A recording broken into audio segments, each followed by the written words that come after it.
본격적으로 이희경 작가님과의 한뼘양생 북토크를 시작하겠습니다. 우리 그 문탁쌤이 되게 오랜만에 깨봉에 방문해 주셔가지고 다들 되게 반가워가지고 다들 막 미소를 가득 띠면서 막 오셨는데, 저희 문탁쌤에 대해서 좀 먼저 소개를 좀 드릴게요. 지금 문탁네트워크에서 활동 중이시고요. 과거에는 학생운동, 노동운동, 정당운동 등 운동 러버셨습니다. 현재는 20년 넘게 인문학 공동체에서 공부를 하고 계십니다. 쓰신 책으로는 루시인과 가족을 둘러싼 분투, 이반 일리치 강의, 낭송장자, 루시인 길 없는 돼지, 문탁네트워크가 사랑한 책들 등 아주 많은 다수의 책을 쓰셨습니다. 일단 문탁 선생님의 이 책을 쓰시면서 어떤 그 생각들과 이런 것들이 좀 궁금하기 때문에 선생님의 이야기를 먼저 들어보겠습니다. 안녕하세요. 반갑네요. 그리고 제가 그 책 나오고 북토크를 여러 번 했는데 남산강학원에서는 젊은 분들이 많아서 이 나이듦과 돌봄과 죽음에 대해서 이 젊은 분들이 또 어떻게 생각하고 계실까, 이런 게 좀 궁금하기도 했어요. 그래서 질문을 주셨는데 지영쌤이 다른 데는 지금 치매 시어머니 돌보고 있는데 팁이 있나요? 이런 게 주로 질문이었는데 글쓰기, 공부 이런 질문이 압도적으로 많더라고요. 좀 재밌었습니다. 제가 책에 프롤로그도 썼지만 이 책은 제 어머니 돌봄의 이제 10년의 어떤 결과물이에요. 이 책의 원고를 이렇게 이제 그동안 썼던 거를 모아서 북드라망에 보내고 이럴 때만 해도 저는 친구들한테 야, 우리 엄마 100살까지 살 것 같아. 이렇게 말을 했거든요. 그러니까 이제 비교적 제가 10년 모시는 동안에 어머니가 이제 약간 1단계, 2단계, 3단계가 있는데 1단계는 자가 보행이 가능한 상태에서 저랑 살림을 합쳤던 거였거든요. 그렇게 이제 몇 년 동안 계셨고 2단계는 이제 그러다가 이제 넘어지시면서 이제 낙상과 입원과 뭐 또 퇴원과 그 다음에 수두증과 수술과 또 입원과 퇴원과 선망과 입원과 퇴원과 그래서 이제 집중적으로 간병이라고 하는 거를 사실 해야 했었던 그 시기가 있었고, 이제 그 다음에 이제 그 3단계가 이제 최근에 한 뭐 3년 뭐 이제 이제 차츰 안정기에 접어들어서 요즘은 꽤 그 안정적인 상태셨거든요. 특별히 아픈 것도 그렇게 많지는 않으셨고, 그래서 정말 오래 그리고 식사도 너무 잘하셔갖고는 이게 사람이 이렇게 이제 정말 이제 좀 늙음이 이렇게 되면 이제 마지막에는 입맛이 자연적으로 이렇게 떨어지고 이제 그러니까 곡기를 끊는 게 막 의지를 갖고 끊는 게 아니고 저절로 이렇게 조금씩 이렇게 소멸해 나가는 과정에서 이제 못 삼키시고 이제 이러고 돌아가시는 건데 저희 어머니 너무 잘 드셨거든요. 이게 그래서 야, 뭐 그러면서 참 마음이 복잡했어요. 그러니까 100살까지 살 것 같아. 그러면 제 그러니까 제 친구는 어머니 아버지가 멀쩡하시다가 갑자기 어머니가 저는 10년에 걸쳐서 길게 겪은 걸 제 친구는 2년에 걸쳐서 압축적으로 겪으면서 어머니가 돌아가셨거든요. 그러니까 저는 어머니가 아주 오랫동안 혼자 사셨기 때문에 저한테는 양 부모가 계시고 양 부모를 돌본다라고 하는 개념은 또 사실 없었어요. 근데 그 친구는 이제 어머니 아버지가 다 계시고 주로 그렇게 되면 저희 어머니 세대는 이제 부인이 남편의 돌봄을 이렇게 다 담당하잖아요. 근데 어머니 갑자기 먼저 돌아가신 거야. 이제 그래서 아버지는 초기 치매고, 그래서 그 집은 사남매가 돌아가면서 이제 일주일씩 이제 아버지 집에 가서 돌봄을 행하는데 제가 야, 엄마 100살까지 살 것 같아. 그러면 그 친구도 야, 우리 아버지도 100살까지 살 것 같아. 그러면서 서로 마주 보는데 이 감정이 너무 복잡할 수밖에 없는 거예요. 이거를 좋아해야 할까요? 아니면 근데 이거를 이제 당연히 좋은 일인데 내가 도대체 70이 될 때까지 지금 이런 상태로 돌봄을 해야 하나? 굉장히 마음이 복잡했었던 상태예요. 그런데 이제 갑자기 넘어지셨고, 그리고 정말 일주일 만에 돌아가셨는데, 이제 교정지 제가 교정지 와서 이제 교정 딱 보고, 교정 딱 끝나고 1시간 후에 어머니 위독하다라고 하는 연락을 받았거든요. 그리고 이제 중환자실에 계셨었는데 5시간 만에 돌아가셨는데, 그리고 어머니 49세 때 이 책이 나왔어요. 굉장히 좀 신기했어요. 굉장히 신기했고, 그런 책입니다. 이제 나중에 이제 그 질문에도 있던데, 이제 이 글쓰기에 대해서 말씀을 드리겠지만, 하여간 그랬던 책이에요. 그래서 이 모든 것의 시작은 10년 전에 어머니하고 이제 살림을 그때 어머니가 혼자 사셨단 말이에요. 근데 어머니랑 혼자 사시기 전에 이제 아들이 모시고 10년 넘게 살았는데, 그 집에 어느 누구도 행복하지 않은 거예요. 아들도 며느리도 저희 어머니도 뭐 손주도 심지어 그 집에 강아지도. 어머니가 너무 어떻게 풀지를 못하니까 반려견 엄청 학대하셨었거든요. 이렇게 발로 차고 막 이렇게. 그래서 제가 이렇게 떼어내고 어머니 혼자 사시라고 했고, 근데 그때 친구들이 혼자 사는 게 훨씬 더 너희 어머니 정신 건강에도 좋을 거라고 했는데 결과적으로는 아니었어요. 그러니까 그것도 케이스 바이 케이스예요. 혼자서 더 즐겁게 사시는 노인도 있고, 저희 어머니는 그러실 수 있는 분은 아니었던 것 같아요. 그래서 혼자 3년 사시다가 넘어지시면서 이제 저랑 이제 살림을 합친 건데, 저는 이제 그때는 그것 말고는 방법이 없다고 생각을 했어요. 그리고 동생들하고 같이 돌보는 거라고 생각을 했고, 내가 살림을 합쳤지만 왜 그런 말도 안 되는 생각을 했을까요? 이게 그러니까 정말 뭘 몰랐던 것 같기도 해요. 이게 그렇게 해서 이제 그 살림을 합치고, 정말 제가 여기 썼지만 이제 중년의 딸이 이제 노년의 어머니를 모시고, 그러니까 보면 양희은도 어머니를 모시고 살았고, 뭐 이제 그런 게 이제 신문에서도 이렇게 보이고, 그래서 그렇게 사는 것도 한 가지 방법이구나. 저는 뭐 그 즈음에 이미 이제 남편하고 거의 남편은 서울로 가고 이제 그 별거 상태였기 때문에 이제 사실혼만 있는 게 아니고 사실 이혼도 있어요. 그러니까 이게 법적인 처리와 상관이 없이 이게. 그래서 어머니 모시는데 특별한 다른 어떤 장애가 없었고, 어머니랑 이제 합쳤죠. 여동생이 말렸었어요. 왜냐면 저희 엄마가 좀 이상하거든요. 성격이 쉬운 할머니가 아니에요. 그래서 언니가 엄마랑 살림을 합쳐서 언니까지 나가 떨어지면 우리 형제들은 대안이 없어. 그러니까 합치지 말고 그냥 가까이서 사는 게 어때? 그 말을 들을 걸. 이제 얼마나 후회를 했겠어요. 근데 그냥 그때는 합칠 수밖에 없다고 생각했고 이제 합쳤어요. 그리고 이제 몇 달도 안 돼서 이제 바로 현타가 온 거죠.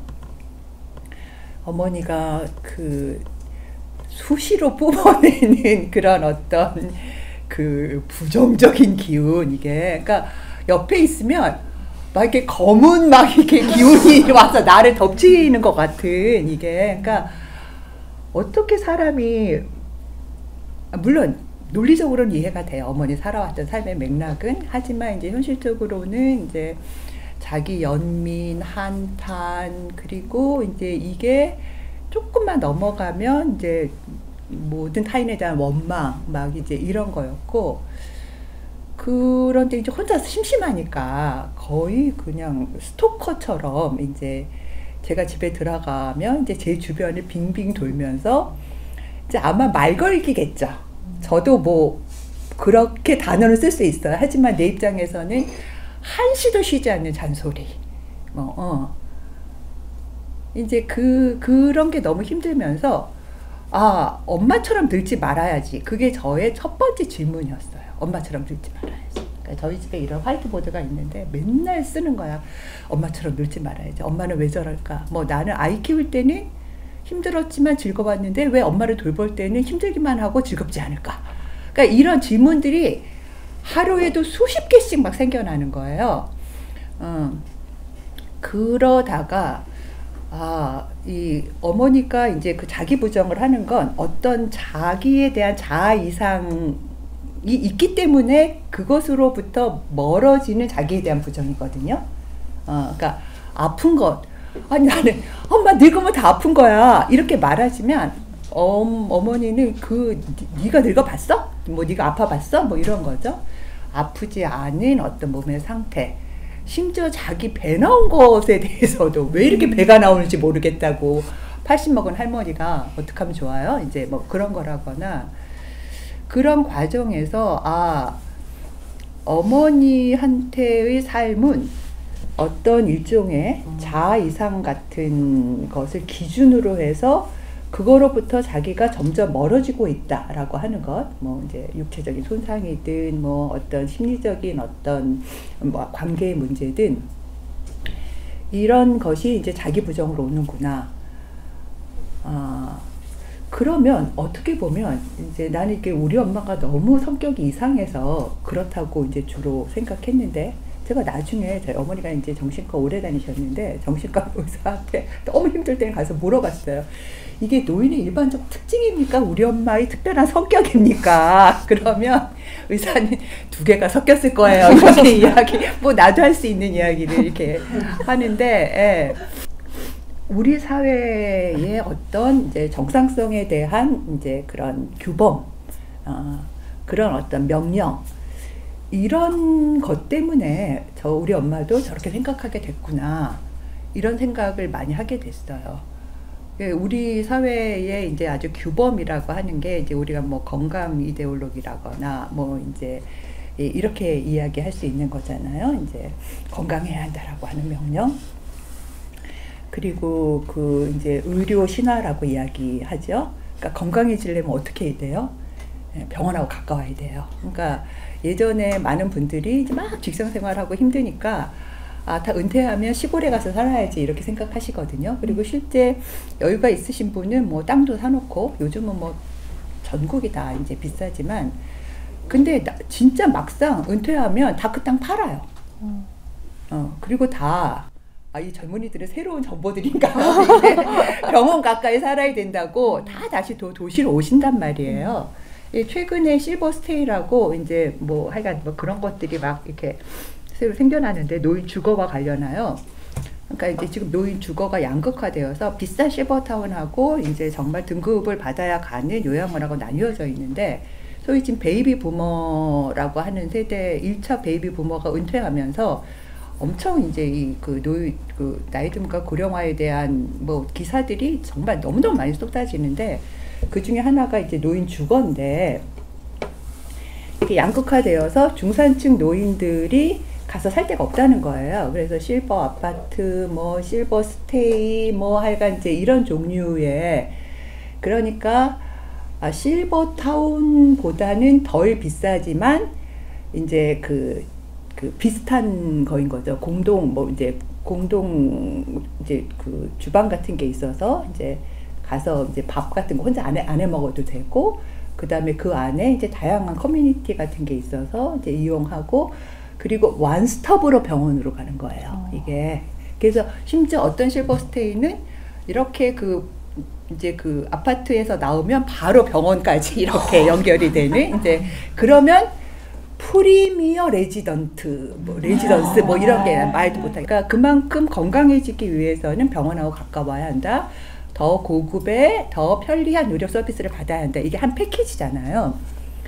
그래서 엄마처럼 늙지 않을래 라고 하는 건 우리 사회의 어떤 그런 이제 의료 신화와 건강 이데올로기가 결합된 그런 어떤 강력한 사회적 규범에 대한 질문이 되어지지 않으면, 그리고 그것으로부터 벗어날 수 있는 어떤 그 인식과 기술이 없으면 엄마처럼 살지 않을래 라고 하는 바람만으로는 엄마처럼 살지 않을 수 없구나 라고 하는 생각이 들었어요. 그래서 이제 이 책이 이제 한뼘 양생, 한뼘은 한뼘이 아닙니다. 이게 나중에 말씀드리고, 이제 그 양생, 나이듦, 돌봄, 죽음 공부인데 이 양생은 그런 과정에서 제가 이 건강 이데올로기, 의료 신화와 결합된 이것으로부터 우리가 이제 정말 탈주하려면 어떤 다른 개념이 필요하다는 생각이 이제 들었어요. 그리고 이제 그 건강 이데올로기와 이제 의료 신화가 가장 강력하게 결합된 것 중에 하나가 이제 우리가 WHO라고 이야기하는 세계보건기구의 건강에 대한 정의거든요. 그 건강에 대한 정의가 신체적, 정신적, 사회적으로 완전한 상태예요. 그 말만 들어도 어이가 없잖아요. 세상에 그런 게 어딨어요. 근데 사실 그 뭐 이제 진짜 세계보건기구에서도 이제 그렇게 규정하니까 건강이 그렇게 규정된다면 건강이 아닌 방식으로 우리가 생로병사를 담을 수 있는 다른 개념이 필요하다라는 생각이 들었어요. 그래서 이제 제가 이제 장자 공부하면서 이제 알게 됐던 이 양생이라는 개념을 다시 이제 지금 사회에서 되살릴 필요가 있겠다라는 이제 생각이 든 거예요. 이제 양생은 장자를 읽어보시면 아시겠지만 양생주의 포정 해우편에 이제 나오는 거거든요. 모르시는군요. 그러니까 그 하나 어떤 백정이 있었는데 임금님 앞에서 이제 소를 해치하는 거예요. 근데 그게 이렇게 원문으로 읽으면 굉장히 재밌어요. 그러니까 이 사람이 이제 그 소가 있으면 칼을 탁 들고 탁 이렇게 본 다음에 무아지경으로 이렇게 한 다음에 내가 뭐 했지? 그러고 일어나서 이렇게 그러면 이 소가 해체가 돼서 두두두두두두 옆에 이렇게 떨어진다라고 하는 방식으로 이렇게 원문이 쓰여졌거든요. 그래서 임금이 보고 너 대단하다.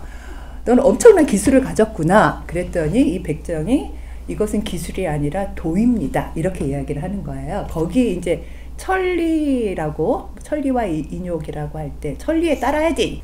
이제 그 천리가 이제 타고난 리듬 이런 거거든요. 이제 자기는 이제 그리고 그 소의 리듬을 이제 알고 소의 리듬에 따라서 이제 이거를 해체하려면 내가 갖고 있는 나의 결과, 소가 갖고 있는 소의 결이 이렇게 마주침을 통해서 통해야지 되거든요. 그래야지 이게 될 거 아니에요. 이게 그런 에피소드 속에서 이것은 기술이 아니라 도입니다 라고 이야기를 했고, 그러니까 그 임금이 나는 오늘 양생의 도를 들었노라 이렇게 이제 말을 하는 거예요. 거기서 양생이라는 단어가 이제 처음 나온 거예요. 하지만 그걸 말고 양생이 뭔지에 대해서는 전혀 나와 있지가 않아요. 저는 낭송장자 번역할 때 그래서 그걸 좋은 삶의 기회라고 번역을 했는데 뭐 이제 자연의 리듬에 이제 따라 사는 거고, 이제 뭐 그렇게 이제는 이야기할 수 있는 거고, 이제 뭐 그런 어떤 기본적인 인식이 뭐 이제 의역학 같은 데도 이제 당연히 침투했을 거라고 생각을 하는데, 또 이제 이게 너무 오래된 단어니까 이거를 지금 현재적으로 다시 이렇게 되살리려면, 그러니까 즉 어떤 이제 우리 몸을 규율하는 혹은 우리 삶을 규율하는 그런 어떤 이제 생명 권력, 몸에 대한 통치성으로부터 벗어나는 이제 문제니까, 그런 걸 양생이라고 한다면 이제 저는 이제 저희 어머니 돌봄 때문에 이 고민을 하게 됐기 때문에 그 양생의 어떤 하위 범주는 나이듦, 돌봄, 죽음, 뭐 애도 이런 영역이 아닐까, 이런 것과 관련해서 지금의 표준적인 논의들 혹은 사회적 통념과 다른 이야기를 우리가 쓸 수 있다면 그게 양생의 길이 아닐까라고 제가 이제 생각을 하게 된 거예요. 그래서 저한테 나이듦, 돌봄, 죽음 이런 게 공부의 화두가 이제 된 거죠. 저는 그 공부의 화두가 바뀌었어요. 이게 그러니까 삶이 바뀌니까 공부의 화두가 좀 바뀌더라고요. 그래서 이제 나이듦에 대해서 이제 공부를 해야지, 어떻게 공부를 해야 될지 잘 모르겠는 거예요.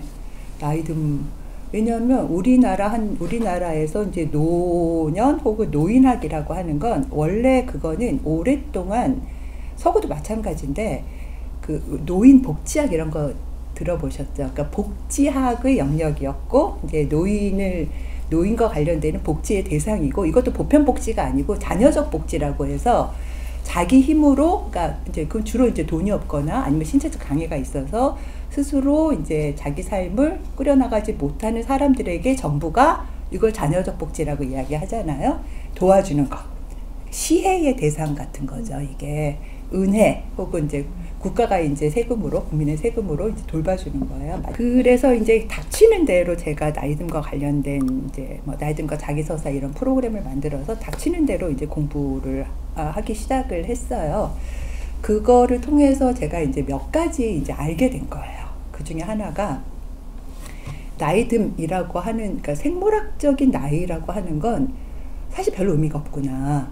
그러니까 생물학적인 이제 나이가 아무 의미가 없다는 것이 아니라 이 나이듦이라고 하는 건 이 생물학적인 노화와 또 이제 그래서 제가 이제 생물학적인 뭐 축, 뭐 그다음에 역사적 축, 사회적 축 뭐 이렇게 이야기를 하는데 이 나이듦에 대한 거는 이제 그 어떤 걸로 자기한테 경험되는 건데 이게 생물학적 노화와 그 사회에서 노년들이 놓여져 있는 그리고 노년을 보는 사회적 시선 이런 거 속에서 그러니까 우리가 뭐 제가 며칠 전에 정말 나이듦을 실감하게 됐어요. 그러니까 나이듦은 어떤 특정한 사건을 통해서 실감하게 되는데 그게 생물학적 노화의 축과 이제 사회적인 시선과 또 이제 뭐 역사적이고 사회적인 맥락, 개인적인 맥락 이런 어떤 크로스된 상태에서 특정한 사건으로 주로 경험하게 되는 거예요. 그러니까 그래서 보통 이제 직장을 다니는 사람들은 정년퇴직을 할 때 그걸 느껴요. 이게 할 일이 없어졌네? 일상이 없네? 주로 남자들인 거죠. 그런데 우리나라 같은 경우는 미국은 기본적으로 정년퇴직이라는 개념이 없는데 우리나라는 정년퇴직이라는 개념이 있어요. 근데 그 대학 교수, 또 공무원, 또 중고등학교 선생님들 다 나이가 달라요. 근데 또 국민연금은 64세부터 나오니까 그 사이에는 또 벌이가 없어. 막 이제 이런 것 때문에 어떻게 하지? 뭐 이제 이러면서 자기의 나이듦을 실감하고 제가 얼마 전에 녹색평론 대담했던 그 선생님은 호칭의 변화로부터 느낀다고 하더라고요. 이게 학교에서는 주로 자기를 교수님이라고 부르는데 엘리베이터만 타면 어르신, 할아버지 이렇게 부를 때마다 자기가 뭐가 달라진다고. 저는 근데 직장을 다니거나 이런 게 아니었기 때문에 그리고 제가 10년마다 인생을 약간 리셋했기 때문에 제가 나이를 갖고 누구랑 비교를 해본 적이 없단 말이에요. 그러니까 몇 살이 되면 계속 직장을 다녔으면 내가 몇 살인데 과장도 못 달았어 이런 게 있을 수 있는 거잖아요. 내가 아마 그러니까 그런 게 있을 텐데 저는 그러지를 않았기 때문에 그리고 예전에 수요 넘어도 그래서 후배들을 나이를 모르겠는 거예요. 그래서 어느 날 한 명한테 들어요. 누구보다 누가 위니? 이걸 막 들었어. 이제 좀 파악이 됐어. 진짜 일주일만 지나면 다 까먹어요. 그 파악이 안 돼요. 이런 공동체에서는 기본적으로 우리가 사회적인 어떤 위계나 그런 매뉴얼이 작동하는 게 아니기 때문에 그렇게 살았는데 제가 전에 이제 이반 일리치 강의가 나와서 무슨 라디오에서 인터뷰를 하게 됐는데 기자 출신의 아나운서 하여간 진행하는 사람이 저하고 이제 약간 스몰 톡을 했는데 저한테 친근함의 표현이었을 거예요. 문상 네트워크도 알고 나도 안다는. 그러면서 저는 훨씬 더 젊은 분이라고 생각했어요. 이러는 거예요. 근데 갑자기 열이 확 오르는 거예요. 그래서 왜 그랬을까요? 근데 그 순간에 늙어서 미안합니다라고 말할 뻔했어요. 이게 하여간 그랬어요. 그냥 그러니까 훨씬 더 그때 나이가 확 상기가 되더라고요. 그 다음부터는 제가 이렇게 보니까 이렇게 신문 보더라도 칼럼의 내용이 아니라 이 사람 몇 살이지? 막 이제 이게 약간 그런 식으로 뭐가 이렇게 좀 바뀌더라고요. 그러다 이제 결정적으로 요 단계가 지나면 이제 아무렇지도 않을 거라고 생각했는데 며칠 전에 엘리베이터에서 어떤 젊은 엄마가 자기 애를 보고 할머니한테 인사해야지 그러는 거예요. 와, 그때 정말 막 정말 어떻게 해야 될지를 그러니까 이런 게 이제 반복되면 아무렇지도 않겠죠, 사실. 그러니까 이런 방식으로 나이듦은 객관적으로 몇 살부터 노년이다라고 할 수 없는 그런 주관적인 실감의 영역이다라고 하는 걸 또 깨달았어요. 그리고 나이듦에서 가장 크게 문제가 되는 건 저는 몸의 노화에 따른 신체적 손상 같아요. 그러니까 이 신체적 손상과 거기에 이제 이렇게 따라오는 통증. 그러니까 노인들이 우리가 보면 되게 이상한데 이제 막 나이가 많으신 분들도 무릎 수술하고 척추 수술하고 이러거든요.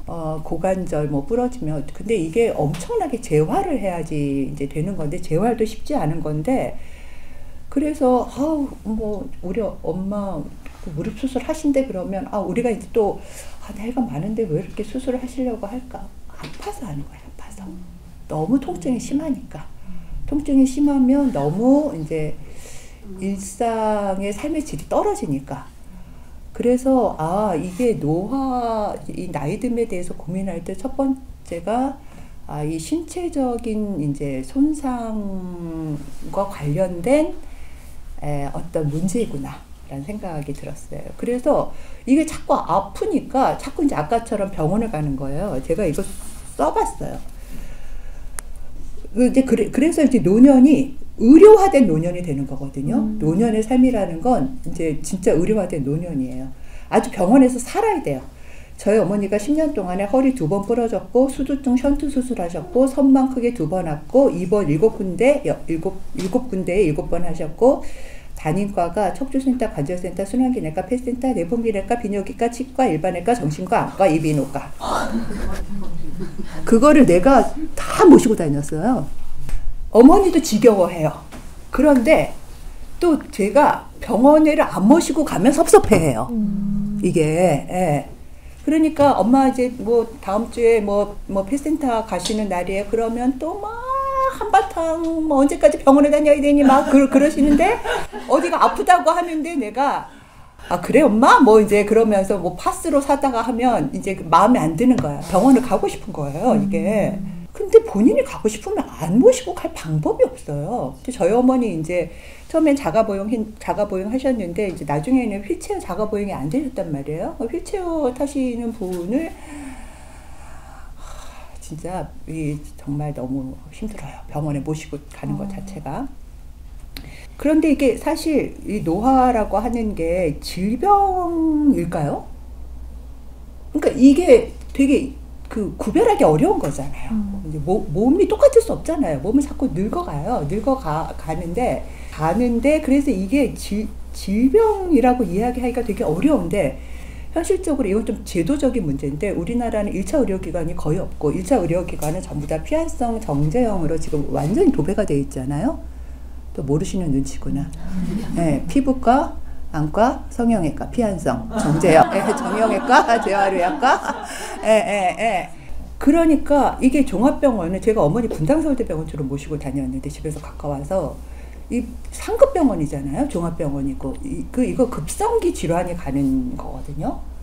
그런데 노인들을 모시고 갈 데가 없어요. 그러니까 병원을 많이 가는 것도 문제지만 병원을 간다고 하더라도 이제 이게 주치의제도 같은 거 있고 이제 그 1차 의료기관이라고 하죠.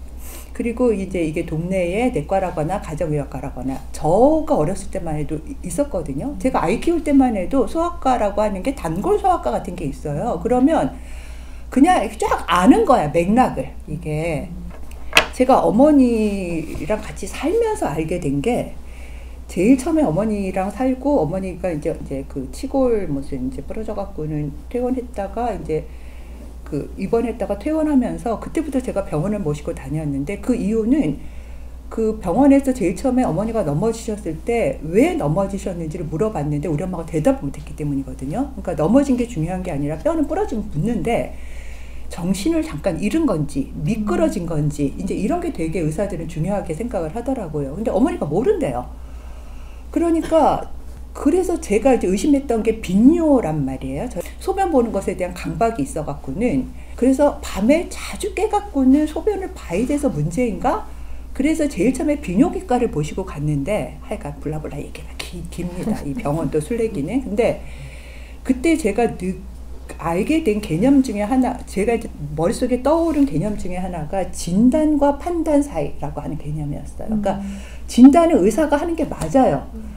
그런데 문제는 삶이라는 건 진짜 맥락적이고 몸이라고 하는 건 되게 연결되어 있기 때문에 그 분절적이지 않아요, 이게. 그래서 치료를 받아야 될까? 아니면 지금은 뭐 그냥 약만 먹을까? 아니면 지금은 마음으로 위로를 해드릴까? 맛있는 걸 사드릴까? 이런 건 진단의 영역하고 상관이 없어요. 이건 정말 판단이에요. 그래서 제가 엄마랑 같이 살면서 이렇게 이제 가까이서 엄마를 보니까 알겠는 거예요. 아, 병원을 모시고 가야 되겠다. 아니면 저거는 그냥 좀 두고 봐도 되겠다. 아니면 저거는 다른 것 때문에 발생하는 사후적인 문제일 것 같다. 이게 제가 의사가 아니어도 우리 모두 일반 지성만 갖고 있어도 알 수 있는 거예요. 그래서 제가 이제 그 문제는 엄마 조금 더 지켜보고 병원 가자. 우리 엄마가 그 즈음부터 저한테 가장 많이 했던 이야기, 네가 의사니? 네가 의사니? 이런 얘기 진짜 많이 했어요.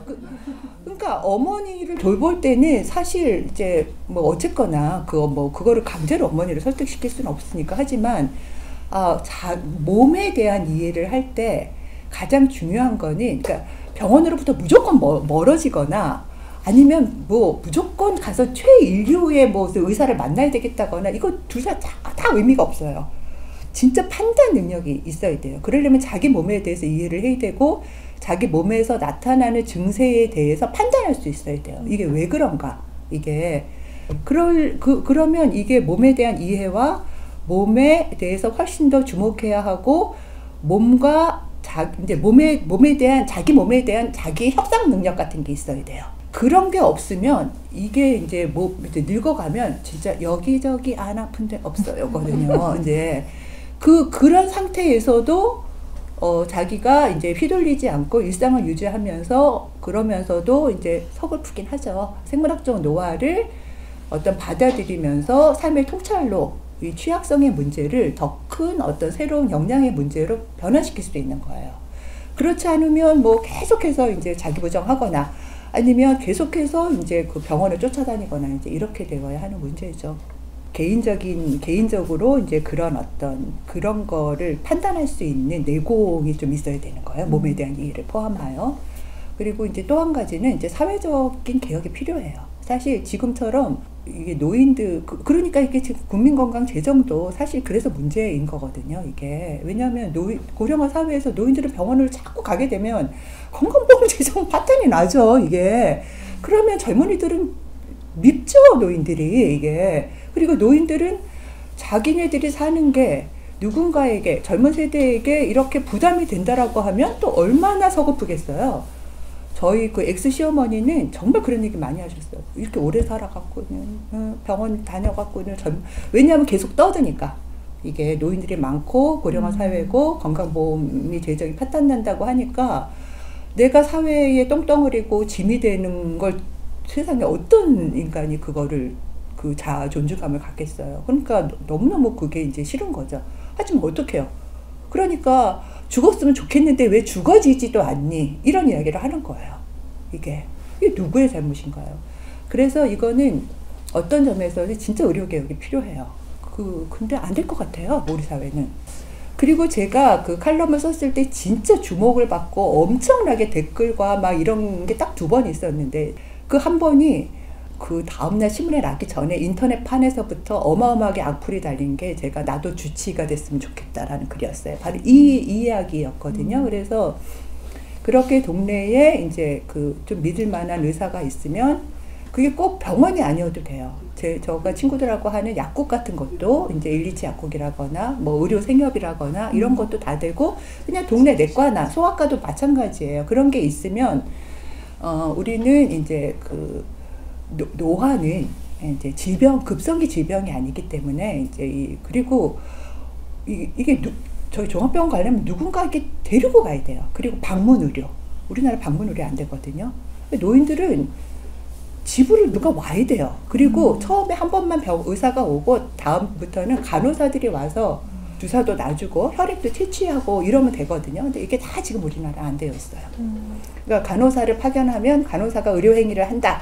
의사들이 데모하고 머리 깎고 막 이러는 거예요. 좀 요원하긴 하지만 이제 이 의료화된 노년을 보내지 않기 위해서는 이제 사회적인 개혁과 개인적인 어떤 정말 진단과 판단 사이에서 판단의 능력을 이제 키울 수 있는 내공이 좀 필요하다. 이런 거. 돌봄은 이제 돌봄과 관련해서는 짧게 이야기를 할게요. 돌봄은 사실 제가 어머니가 돌아가시고 나서 막상 이제 10년의 돌봄을 끝내고 내가 정말 돌봄에 무지했구나 이런 생각을 하게 됐어요. 그러니까 돌봄이 뭔지를 잘 몰랐기 때문에 처음에는 근자감이죠. 근거 없는 자신감.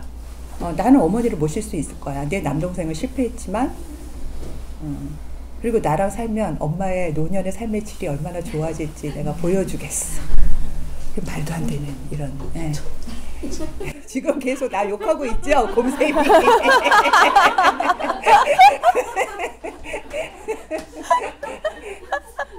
조용히 하세요. 그리고 이제 바로 몇 달 되지 않아서 돌봄이라고 하는 건 어마어마한 저한테는 정말 막 골고다 언덕을 올라가는 예수처럼 피할 수만 있으면 피해야 하는 고통 막 이렇게 생각하게 된 거예요. 양극단인 거죠 이게. 그게 돌봄에서 진짜 무지했구나라는 생각이 제가 드는 거예요. 그래서 제가 정말 좋은 돌봄이란 무엇이지 이걸 생각하게 된 거는 저는 사실 어머니 이제 두 번째 아주 크게 넘어지셔갖고는 수술도 못하는 상태에서 몇 달 동안 병원에 있고 퇴원할 때 집에서 모시면 2차 부상이 우려가 되는데 그러면 곳곳에 이제 안전장치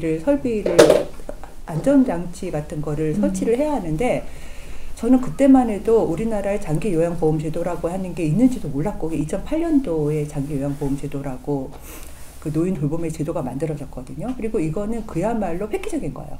일본은 2000년에 개호보험이 만들어지면서 그동안 돌봄이 가정 내에서 주로 며느리나 여자 부인이 담당하는 무상의 사랑의 노동 이런 거였죠. 굉장히 젠더화되어 있는 거예요, 돌봄은.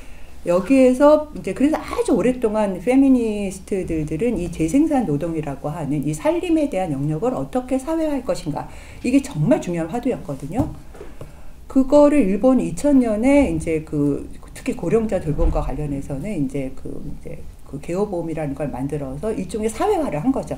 우리나라 2008년에 그걸 한 거였거든요. 근데 저는 어머니랑 살 때도 몰랐고 어머니를 퇴원할 때도 그런 게 있는지도 몰랐어요. 그래서 집에 와서 이제 이 안전장치를 어떻게 해야 되지? 근데 제가 자가가 아니었기 때문에 막 드릴 같은 걸로 박을 수가 없으니까 이걸 어떻게 해야 되지? 그리고 이거를 내가 막 디자인을 해야 되나? 그러면 이거를 철물점에 가서 부탁을 해야 되나? 아니면 후배 이제 우리 청년 목수한테 의논을 해야 되나? 제가 그 정도로 진짜 현실에 대해서도 너무 몰랐던 거예요. 그러다가 정말 퇴원하기 직전에 장기 요양보험제도가 있다는 걸 알았고 등급을 받았고 요양보호사가 이제 오게 됐고 그리고 장기 요양보험제도 안에 요인복지연구라고 제가 그 카탈로그를 받고 신세계가 열리는 줄 알았어요. 우리나라에서 이런 거를 전부 다 이제 판매가의 10%만 이제 내면 되거든요. 모든 걸 전부 다. 그리고 다 그게 다 탈부착이 가능한 방식으로 되어 있는 거였어요. 하여간 그런 식으로 제가 너무 무지했다.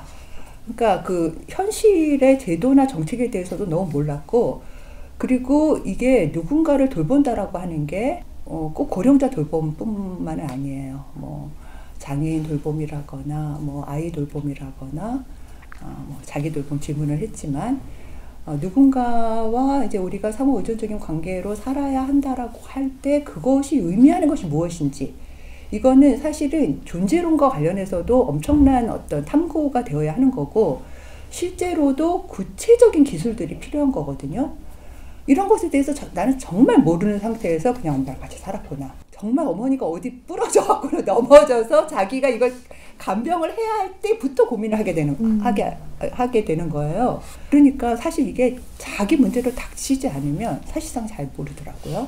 그리고 우리가 하는 굉장히 많은 공부들이 뭐 하다못해 스피노자부터 양태의 존재론이라고 하는 건 뭐 상호 의존, 우리 존재가 실체, 독립적인 자율적인 실체가 아니고 상호 의존적인 존재라는 거고, 그런 상호 의존적인 존재이기 때문에 뭐 블라블라블라 이런 건데, 스피노자 따르지 이게 현실에서 내가 누군가를 돌보는 문제하고 사실 별로 연결시키지 않아요. 저도 그랬고.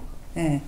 그래서 이게 막상 돌봄 문제가 오면 이건 또 완전히 새로운 제로 베이스에서 다시 시작하는 그런 문제가 저한테는 됐었던 거예요. 그 좋은 돌봄에 대해서 제가 첫 번째는 이게 개인적인 역량, 이것도 왜냐면 이게 힘들거든. 돌봄이라고 하는 게 쉬운 게 아니기 때문에 자기 바닥을 참 보게 되고, 그 자기 바닥을 보는 순간 뭐 공부 헛했구나 이런 생각도 들고, 뭐 이제 이런 게 좀 필요한 거야. 그래서 누군가를 이제 감당한다라고 하는 건 도대체 무엇인가라고 하는 이제 그런 고민과 공부가 이제 필요한 거고요. 이것도 이제 뭐 사회적으로 뭔가 세팅이 좀 바뀌어야 돼요. 개인이 감당할 수 있는 영역이 아니에요, 이게. 근데 우리는 이제 너무나 이 사회적인 세팅이 안 되어 있기 때문에 너무 개인이 담당해야 하는 게 많죠. 제가 어머니 병원에 입원했을 때 진짜 헷갈렸어요. 보호자. 나 보호자, 병원에서 보호자인데, 간병인, 간호사, 요양보호사, 난 보호자. 이게 도대체 또 뭐가 차이가 나는 거야? 왜 병원에 간호사가 있는데 나는 사적으로 간병인을 써야 하고, 간병인을 씀에도 불구하고 나는 보호자로 끊임없이 호출되는 거야, 병원에. 그러니까 이런 아주 뭐 경험 다들 해보신 이제 그런 어떤 문제들이 해결이 되려면 이거는 이제 개인이 감당하는 영역이 아닌 거예요. 하지만 동시에 사회적인 세팅이 된다고 해서 좋은 돌봄이 이루어지는 것도 아니에요. 그리고 이제 두 번째가 이상적 돌봄은 없다는 거예요. 그러니까 돌봄에 어떤 모델은 없어요.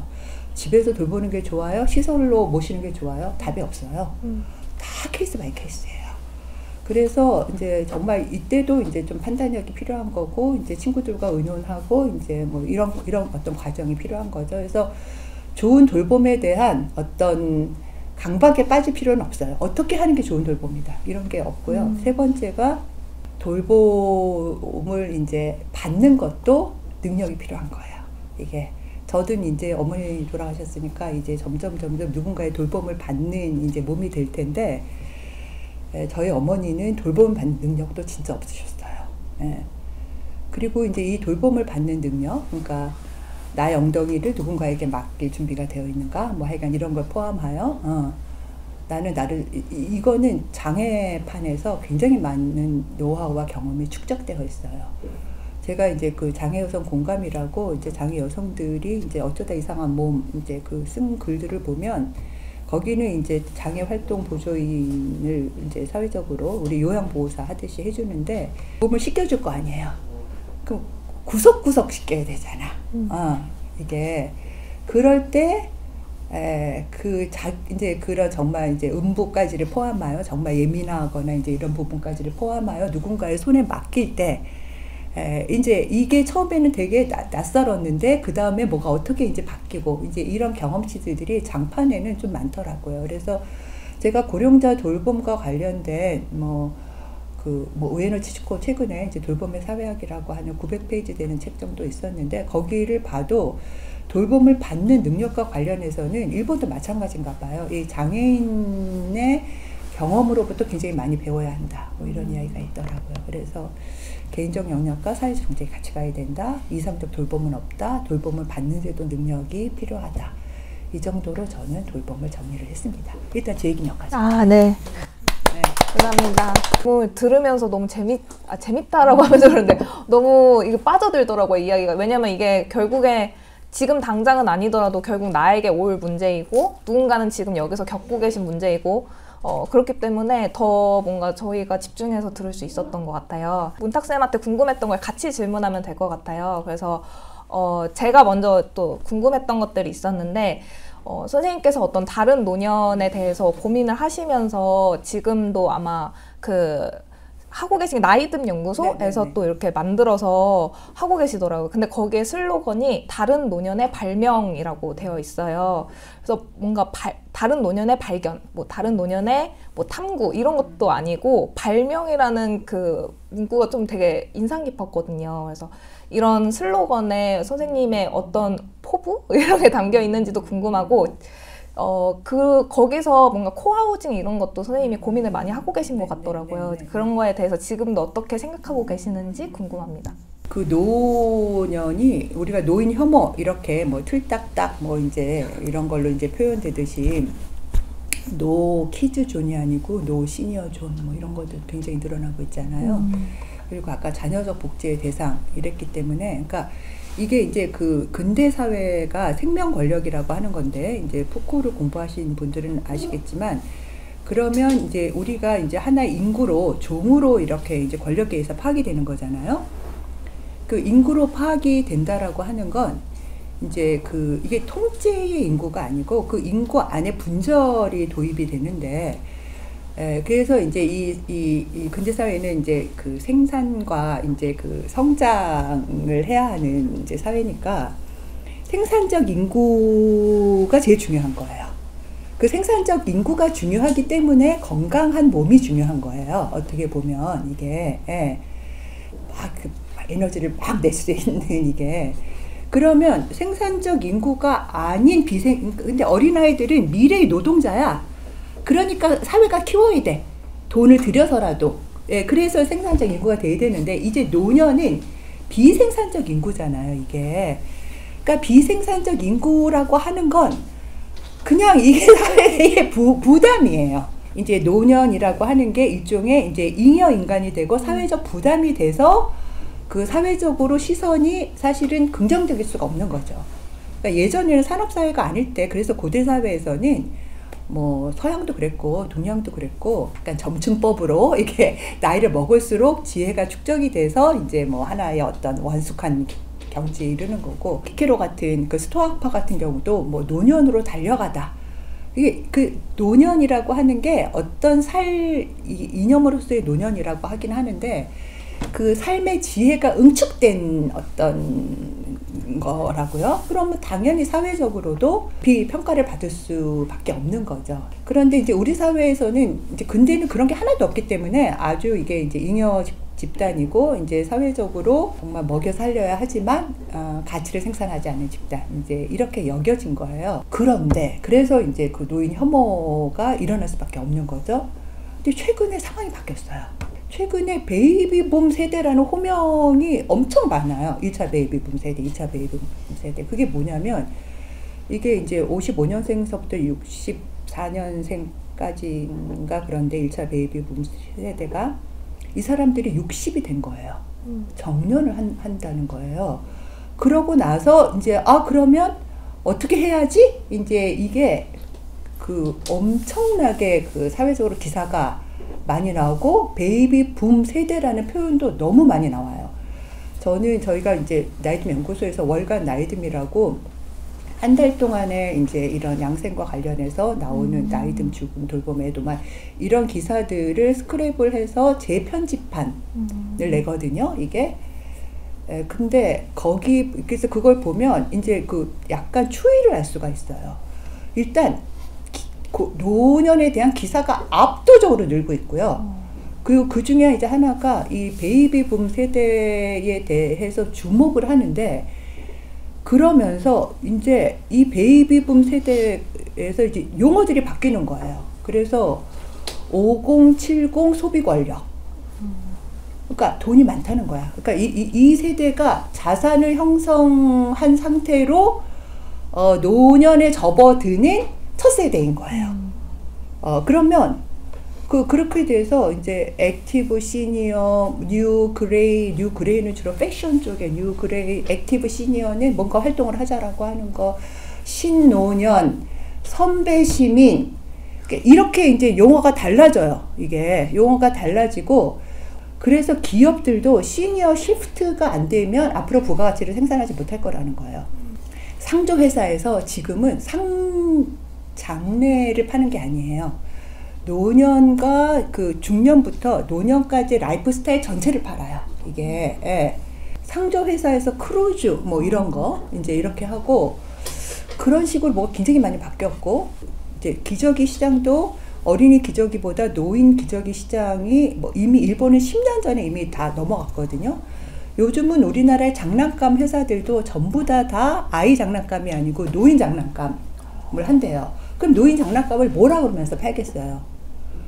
이거 여기다가 세모, 네모, 동그라미 잘 넣으면 치매 걸리지 않는다. 그래서 지금은 오히려 이 한편으로는 여전히 이제 그 노인 혐오가 사라지지도 않았는데 한편으로는 노년의 삶이 액티브 시니어라고 저는 이제 통칭하는데 액티브 시니어로 정말 자본의 호갱이 되게 생겼어요. 이게. 그러니까 계속해서 뭔가 새로운 수요를 창출하니까 그래서 제가 다른 노년의 발명은 이제 그 양자의 노년이 아닌 방식으로 나이 어떤 이제 노년의 라이프 스타일이죠. 이게 말년의 양식. 이거는 이제 에드워드 사이드의 개념인데 새로운 라이프 스타일을 우리가 고민해야 되지 않겠는가가 이제 첫 번째 맥락이고 두 번째는 초고령화 사회라고 하는 건 이제 65세 이상 노인 인구가 전 인구의 20%라는 얘기거든요. 이쯤 되면 노인이라고 퉁칠 수가 없어요. 아니 70대 초반하고 90대 중반하고는 진짜 다른 사람들이에요. 그러니까 이게 그냥 노년이라고 하는 단어로 이거를 한꺼번에 이렇게 호명해서 이야기를 할 수가 없어요. 그리고 사실 이게 그래서 왜 뭐 초보 노인입니다 이런 책도 있잖아요. 초보 노인이 정년 퇴직해서 실버 아파트에 들어갔는데 거기 가보니까 너무나 나이가 많은 할머니 할아버지들이 있어 자기 거기 나왔다는 이야기거든요. 네. 뭐 그리고 이게 노인들도 20%가 되면 진짜 이 안에 다양해진단 말이에요. 경제적으로도 있고 젠더로도 차이가 나고 부부가 사는 사람, 뭐 사별한 사람, 그리고 장애인으로서 느는 사람. 사실 우리가 장애인 담론이든 페미니즘이든 퀴어 담론이든 사실 가만히 보면요. 다 젊은 퀴어, 젊은 장애인. 이게 그렇게 담론이 다 그렇게 구성되어 있거든요. 장애인으로 늙으면 어떤 식으로 늙게 될까? 혹은 퀴어로 늙으면 어떻게 늙게 될까?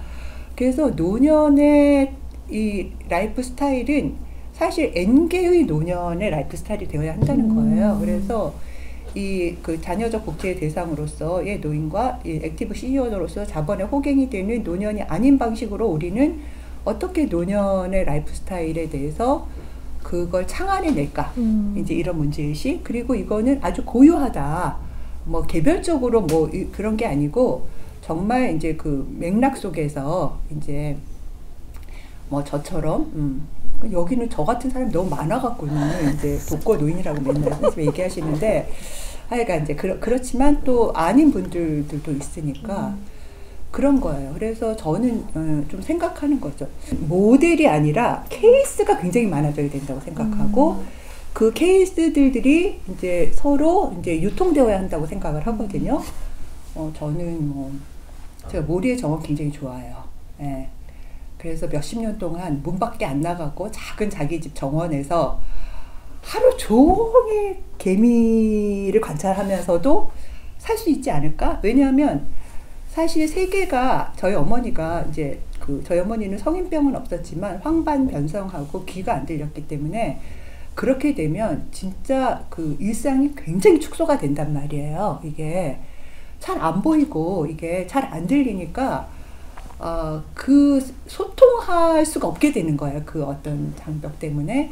그러면 훨씬 더 이게 이제 그 자기 안으로 뭔가를 이제 그 시선을 돌려야 하는 거죠. 이게 스토아에서는 이제 안으로 구부리기 뭐 이렇게 시선을 안으로 구부린다 이런 식의 표현을 쓰는 건데 그런 훈련이 지금 우리는 너무 안 되어 있거든요. 모든 사람이 다 바깥으로 뻗쳐야 하는 그런 방식으로 살게끔 세팅이 되어 있어서 이제 그 모리의 정원 같은 건 보면 생각하죠. 아, 저렇게 해도 그러니까 진짜 그 물론 동양 고전에 이미 다 그런 이야기가 들어 있어요. 뭐 그 언베어락이라거나 뭐 이런 어떤 용어 속에서 그 개미 한 마리에 우주가 들어 있다면 개미 하나를 관찰하면서 매번 어떤 우주에 대한 새로운 깨달음을 얻는 건데 도대체 저런 경지는 어떤 거야? 뭐 이렇게 궁금해 한다라거나 그리고 제가 좋아하는 이제 우리나라 이제 페미니스트 1세대죠. 뭐 페미니스트의 시작을 하신 뭐 이효재 선생님 같은 경우도 은퇴하고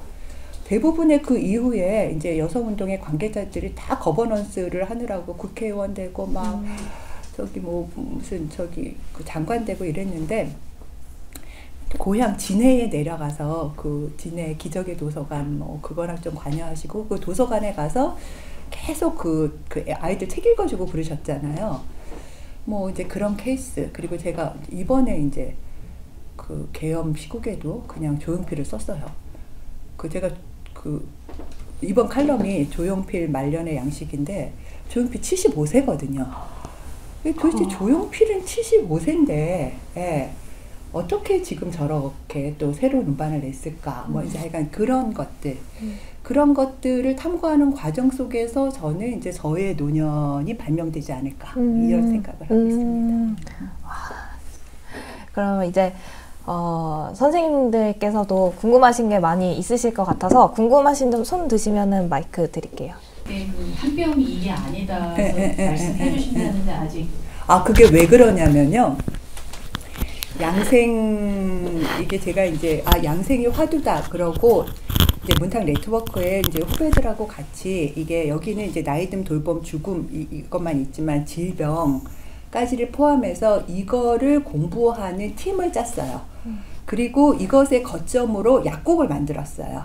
그래서 마을 양생 실험실 인문 약방 그렇게 하고 이제 우리가 아까 말씀드렸던 거 이제 호모 큐라스들의 네트워크 병원에 가지 않고 스스로 몸을 탐구하고 이제 그걸 하자. 그래서 우리가 약사가 있었기 때문에 약국을 냈단 말이에요.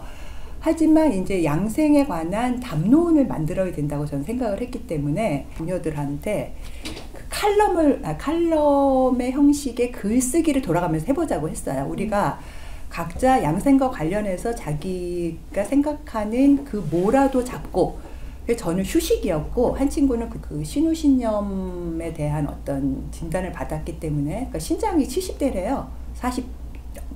나이는 40대인데 너무 절망하고 그래서 이제 그것과 관련해서 글을 써본다. 뭐 이제 한 친구는 뭐 걷기와 관련해서 글을 써본다 이러면서 저희가 이제 글을 쓰는데 아직 이게 시도인 거잖아요. 양생이 뭔지 알아가는 과정이어서 앞에 뭘 붙였으면 좋겠어요. 근데 그때 북드라망에서 한뼘 리뷰 데이를 했어요.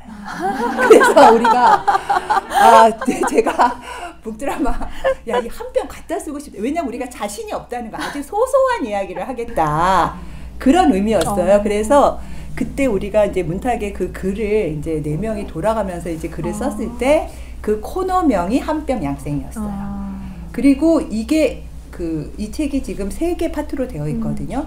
제가 제일 먼저 쓴 거는 간병블루스예요. 정말 죽지 않으려고 썼던 글이고 이제 그렇게 됐고 이제 한뼘 양생을 이제 쓰고 이반 일리치 강의를 하면서도 제가 양생 이야기를 하고 이러면서 경향신문에서 어느 날 이제 칼럼을 쓰자고 했는데 뭐에 대해서 써달라는 말이 없더라고요. 뭐에 대해서 쓰실 수 있어요. 이렇게 이야기를 해서 그때 제가 청년과 관련해서도 글을 썼기 때문에 이제 청년에 관해서도 쓸 수 있고 우리 공동체 공부에 대해서도 쓸 수 있고 이 한뼘 양생에 대해서도 쓸 수 있습니다 라고 이야기를 했더니 거기서 한뼘 양생 좋습니다. 코너명 글로 갑시다 라고 이야기를 한 거예요. 그래서 이제 여기에 1부, 2부, 3부는 한뼘 양생이라고 하는 코너명으로 이제 칼럼을 썼던 거고 4부는 리뷰인데 그래서 이제 간병블루스는 정말 자기 돌봄의 기술로 죽지 않기 위해서 제가 이제 쓴 거고 이제 칼럼의 글쓰기는 이제 또 우연적인 마주침 속에서 이제 3년 썼어요. 제가 그렇게 된 거고 그리고 이제 4부는 제가 각 잡고 쓴 글이에요. 그러니까 이거는 내가 나이듦에 대해서 뭔가 이제 이야기를 좀 해보자. 이렇게 하면서 나이즘과 관련된 제가 생각하는 주제와 이제 텍스트, 영화일 수도 있고 책일 수도 있고 이거 리뷰를 섞어서 이제 각 잡고 뭐 장자를 갖고 죽음을 써본다라거나 뭐 자기가 이런 방식으로 그래서 여기는 크게 칼럼에 관한 글, 리뷰에 관한 글, 그 다음에 간병블루스 이렇게 이제 나오게 된 겁니다. 선생님 이야기 들으면서 그냥 저도 지금 궁금한 게 그 자기 돌봄의 수단으로 글쓰기를 하셨다고 하셨는데 자기 돌봄의 수단으로 글쓰기가 어떻게 그러니까 글쓰기를 하면서 어떻게 자기 돌봄이 되셨는지 좀 궁금하더라고요. 그래서 제가 그것도 좀 질문이 글쓰기는 몹시 힘든 과정이라 어떤 의미에서 글쓰기가 자기 돌봄의 수단이 될까요? 이렇게 질문을 하셨어요. 그래서 제가 딱 첫 생각이 딱 드는 생각이 아니 힘드니까 자기 돌봄의 수단이 되는 거라는 생각. 힘드니까 글 쓰는 게 힘드니까 자기 돌봄의 수단이 되는 거예요. 이게 어떤 점에서는 힘들지 않다면 글 쓰기가 자기 돌봄의 수단이 될까요? 저는 약간 그런 생각이 들었어요. 그러니까 일단 타자를 돌보든 자기를 돌보든 돌봄이라고 하는 건 단순히 아름다운 사랑의 행위는 아니에요. 그래서 사실 이 돌봄이라고 하는 게 관계의 문제이기 때문에 상호 의존이라고 하는 게 그냥 하는 말로는 아무 의미가 없어요. 진짜 의미가 없는 말이에요. 그러니까 우리가 상호 의존적인 존재라고 하는 이야기는 나는 타자에 의해서 언제나 쉽게, 특히 몸을 가졌기 때문에 쉽게 침탈을 당할 수 있다는 이야기예요. 이게 침해받을 수 있다는 거예요. 상처받는다는 이야기예요. 이게 그러기 때문에 그 주디스 버틀러라고 하는 철학자를 제가 요즘에 읽고 있는데 정말 어마무지하게 어렵습니다. 근데 그런 상태에서 자기는 누군가에 의해서 폭력을 당하기도 하고 그건 정말 그 생물학적인 폭력일 수도 있고 아니면 이제 그 어떤 심리적인 감정적인 것일 수도 있어요. 그리고 그래서 우리는 누군가를 죽이고 싶어 하기도 한다는 거예요. 그리고 죽일 수도 있다는 거예요. 문제는 바로 그런 존재이기 때문에 내가 이제 이게 9.11 테러 이후에 이제 미국이 꼭 보복 공격을 해야 했는가 이제 이러면서 폭력의 악순환을 어떻게 멈출 수 있는가 이제 이런 질문인데 이제 그런 속에서 우리가 그 침탈을 당한다라고 하는 것 자체가 우리로 하여금 생각하게 한다는 거예요. 근데 그게 아니면 나의 상처는 이게 인간이라고 하는 존재가 불가분하게 연결되어 있는 거구나라고 하는 것에 대한 진정한 깨달음으로 가야 된다는 거예요. 그렇게 되면 이 폭력의 악순환을 멈출 수 있는 내가 침탈을 받았음에도 불구하고 그리고 내가 살해의 욕망과 충동을 느낌에도 불구하고 저는 제 동생들한테 진짜 복수를 꿈꿨거든요. 동생들이 저를 안 도와줘서 맨날 그 복수 영화 같은 거 이렇게 보고 어떻게 복수할까 꿈꾸고. 네.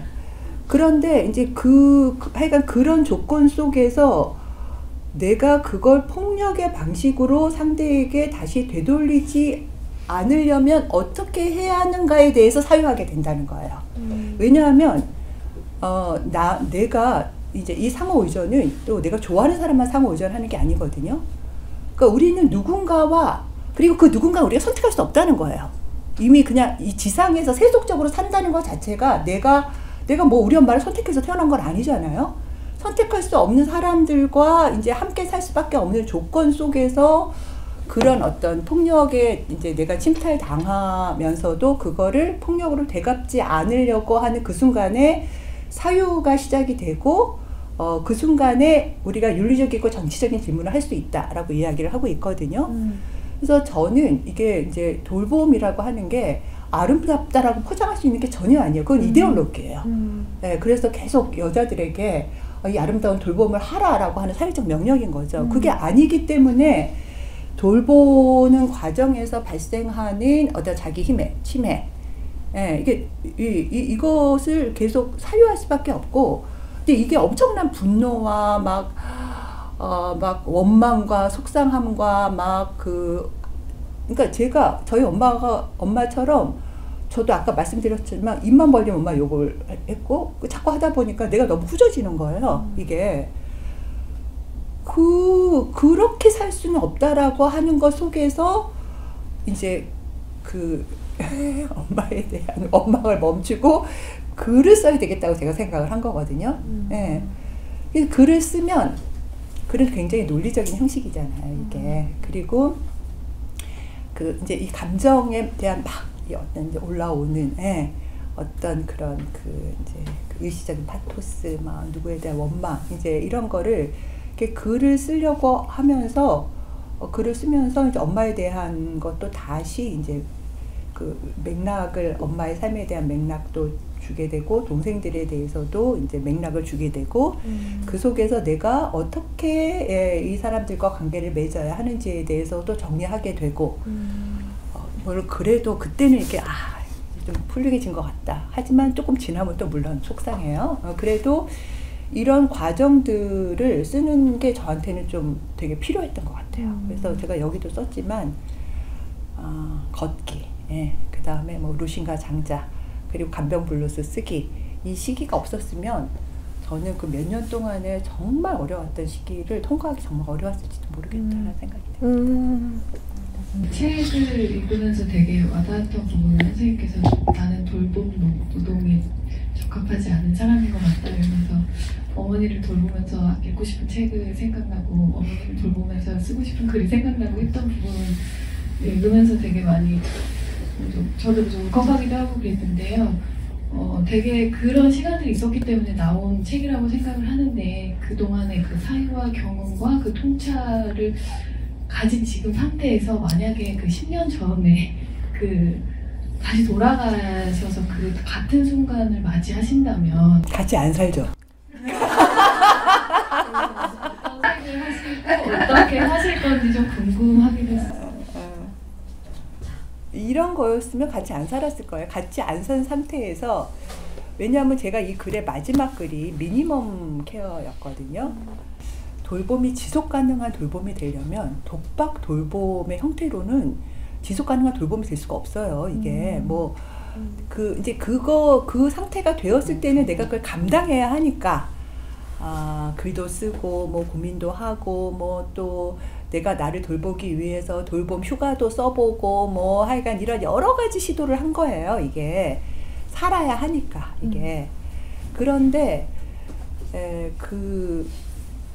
아까도 말씀드렸지만 그게 정말 옳은 것도 아니고 최선인 것도 아닌 거예요. 이게. 그래서 다른 방식도 사실 있었을 수 있어요. 그냥 옆에서 살면서 이제 엄마를 돌보는 방식도 있을 수 있었고, 그러니까 어차피 가족 돌봄을 하게 되면 이제 그 지속 가능한 돌봄을 해야 하고, 그러면 이제 그 지속 가능한 돌봄이 가능한 종류의 이제 배치를 만들어야 돼요. 이게 이제 뭐 이것도 형제가 있는 경우도 있고, 이제 형제가 없는 경우도 있고, 이제 또 형제가 있어도 이제 형제가 있는 게 더 괴로운 경우도 있고, 뭐 하여간 굉장히 많은데, 저는 그런 생각이 들고, 그래서 제가 마지막에 제가 이제 했던 게 좀 되게 복잡한 이야기인데, 제가 마지막에 너무 이제 지쳐갖고는, 그런데 제가 그 일본의 아들 간병 책을 이렇게 읽어봤는데, 일본은 이제 간병이 이제 우리나라 며느리에서는 넘어간 지 오래가 됐고, 주로 비혼 딸, 그리고 최근에 늘어나는 게 아들이거든요. 이게 아들 돌봄이 엄청 늘어나요. 여러 가지 이유가 있어요. 일단 장가들을 못 가고, 그리고 이혼을 한,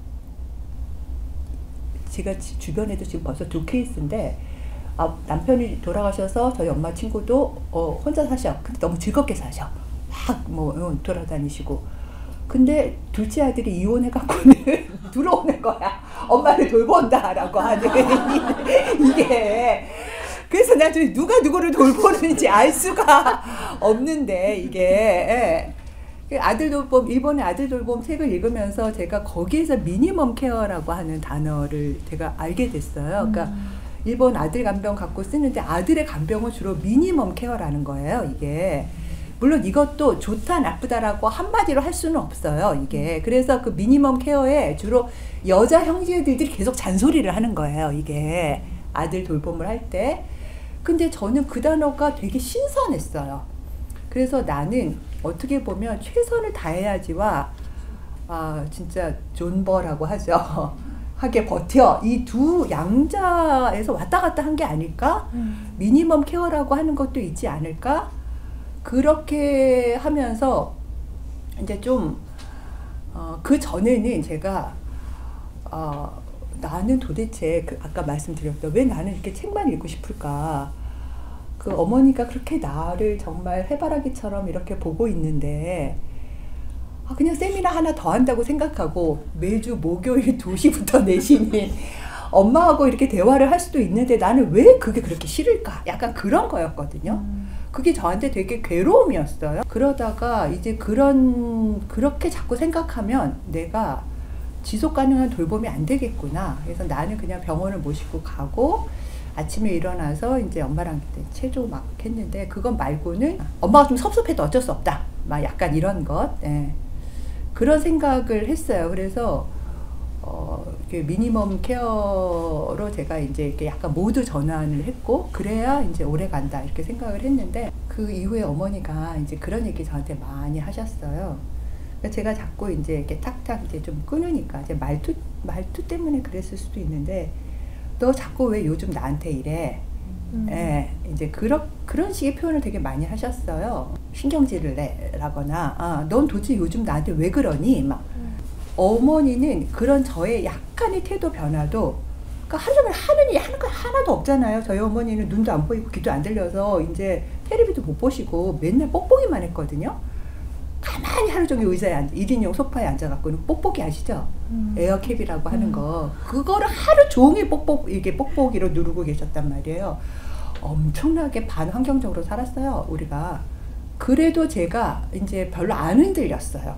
예전 같으면 그러면 되게 마음이 복잡해지고 이게 뭐 미안해지고 너무 엄마가 안 됐고 저는 마지막에 자꾸 이제 그래도 이제 나도 살아야 되겠다. 이제 왜냐면 10년 사이에 저도 되게 많이 이제 나이를 먹었기 때문에 이제 몸에 노화도 많이 오고 어머니가 돌아가셨을 때 갑자기 이제 엄마가 이제 그만 살아야 되겠다고 생각한 걸 혹시 아닐까? 그러니까 이게 되게 웃기는 거야. 죽음은 되게 우연적인 거고 의미를 찾을 수가 없고 이게 굉장히 단절적인 사건인데 인간이 자꾸 해석하게 돼요. 특히 2인칭의 죽음에는 이게 그래서 특히 저희 어머니처럼 갑작스럽게 그렇게 정말 막 사고로 돌아가셨을 때는 그 중에 하나가 이제 그냥 정말 그만 살고 싶었나 보다 이제 뭐 이런 생각을 이제 제가 했죠. 이제 왜 이러지? 나 한 번도 이런 적 없는데, 그러니까 그 세대의 어머니들의 이제 그 사셨던 삶에 대한 이제 정말 그 자기 잘못이 아니잖아요. 그분들도 이제 시어머니나 어머니를 모셨지만 그분들은 그렇게 그때는 고령화 사회가 아니었기 때문에 그렇게 길게 뭐를 하진 않았을 거예요. 근데 본인들은 정말 고령화, 초고령화 사회에서 노년을 보내게 된 거잖아요. 아무 준비도 없이. 그래서 참 마음이 이제 안 좋은 거죠. 그래서 어떻게 보면 좀 이 세대에 대한 집단적인 애도가 필요한 게 아닐까. 그러니까 우리가 뭐 이제 세월호나 뭐 이태원뿐만 아니라 그러니까 얼마나 삶이 당황스러웠겠어요. 아무 준비도 안 된 상태에서 그렇게 길게 살아야 하는데 사회적인 시스템은 만들어지지 않고, 그러니까 이제 그런 생각이 좀 들었어요. 그래서 제가 아까 몸의 노화 이야기하면서 이제 시간이 너무 없어서 이야기 안 한 것 중에 하나가 이제 치매인데 예전에 제가 한 30대, 40대 때는 늙어서 가장 걱정되는 게 중풍이었어요. 그런데 지금은 거의 중풍에 걸리는 분들이 안 계시대요. 왜냐하면 하도 이제 그 혈압 관리나 이게 잘 되고 있기 때문에 약도 너무 좋고 그래서 이게 중풍에 잘 안 걸려요. 고령화 사회가 됐죠? 뭐예요? 치매야. 이거는 방법이 없어요. 이게 방법이 없는데 그래서 물론 이제 이게 가게에 따라 다 달라요. 이게 근골격계로 먼저 오시는 분, 뭐 또 제가 보면 이게 이제 노인 뭐 당뇨라거나 뭐 고지혈증 이런 거. 근데 이렇게 결국은 나중에 이제 그 치매로 가게 되는데 제가 치매와 관련해서 정말 인상적인 그 테드 강의를 한번 본 적이 있어요. 그래서 그것이 저한테 완전히 개안을 하게 했는데 여러분도 테드에 들어가서 I'm preparing to get 알츠하이머예요. 그러니까 많은 사람들이 알츠하이머에 걸리지 않는 준비를 한다는 거예요. 그래서 막 뇌 운동을 하기 위해서 아까처럼 그런 다 소용없다는 거예요. 자기 아버지 대학 교수고 평생 읽고 쓰고 뇌를 썼지만 알츠하이머 걸렸다는 거예요. 그렇다면 이게 피할 수 없는 거라고 한다면 우리는 걸리지 않을 준비가 아니라 걸릴 준비를 해야 한다. 이런 거였는데, 그래서 이게 세 가지로 이야기를 해요. 첫 번째가 자기가 이제 알츠하이머에 걸릴 준비에 이제 첫 번째가, 그러니까 이게 이제 인지가 떨어져도 일상을 꾸리려면 손으로 할 수 있는 어떤 능력이나 기술이 필요하다는 거예요. 이게. 예.